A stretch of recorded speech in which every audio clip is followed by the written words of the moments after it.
Bonjour Nathalie Zajda. Bonjour Rudy. Aujourd'hui Nathalie, vous allez nous parler d'antisémitisme. Oui Rudy, et plus singulièrement d'un personnage particulièrement odieux, Darquier de Pellepoix, auquel l'historien Laurent Joly consacre son nouvel ouvrage. Alors, qui était Darquier de Pellepoix ? C'est celui qui, de mai 1942 à février 1944, dirigea pour le gouvernement de Vichy le fameux commissariat général aux questions juives. Alors, on peut peut-être préciser ce qu'était exactement ce commissariat général aux questions juives. Oui, alors il s'agit d'un service de l'État français sous Vichy dédié à la conception des lois anti-juives et à la traque et au pillage des biens juifs, ce qu'on a appelé l'arianisation des biens des juifs, de tous leurs biens, depuis la simple machine à coudre jusqu'aux grandes entreprises et luxueux hôtels particuliers de la capitale. Alors le principe était simple, les juifs n'avaient plus le droit de posséder quoi que ce soit et les autorités avaient le droit de tout leur prendre avant de les arrêter et de les déporter. Alors, qui était l'homme qui dirigea ce service ? Comment il est arrivé au pouvoir pendant la période de l'occupation ? C'est ce que rapporte Laurent Joly dans son livre qu'il consacre à ce triste personnage.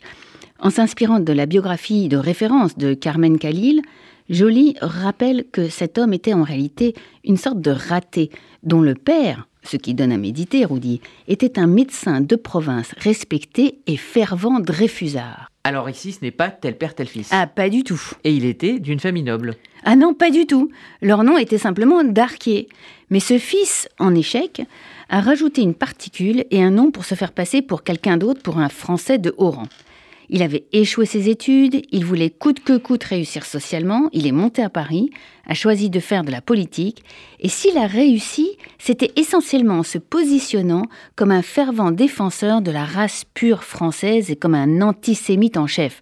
Il affirme constamment pour lui, et je le cite, « L'avenir de la France dépend de la solution du problème juif ».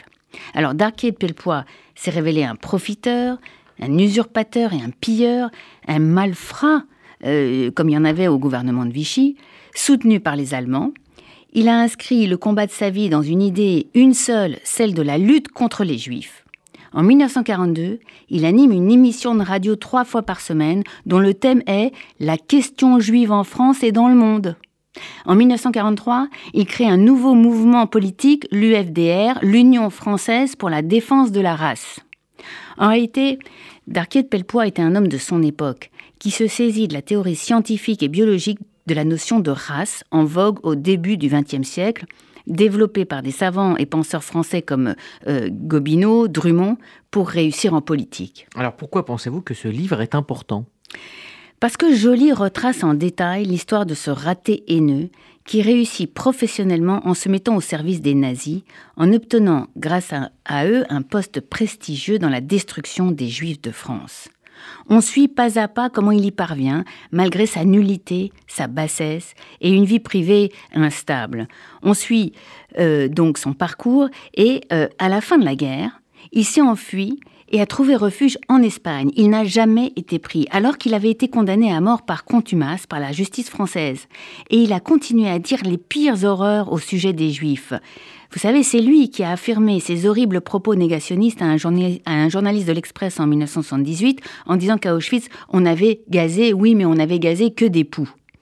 Voyez-vous, Rudy, ce qu'on réalise, non sans un certain effroi, en lisant le nouveau livre de Laurent Joly, Le cas Darquier de Pellepoix, Antisémitisme et fascisme français 1934-1944, paru aux éditions Talendier, c'est qu'il ne faut jamais mépriser les ennemis des Juifs. Je veux dire qu'il nous faut toujours les observer, étudier leur trajectoire, leurs actions, leurs relations, car même le plus nul d'entre eux peut devenir le plus dangereux. Merci Nathalie.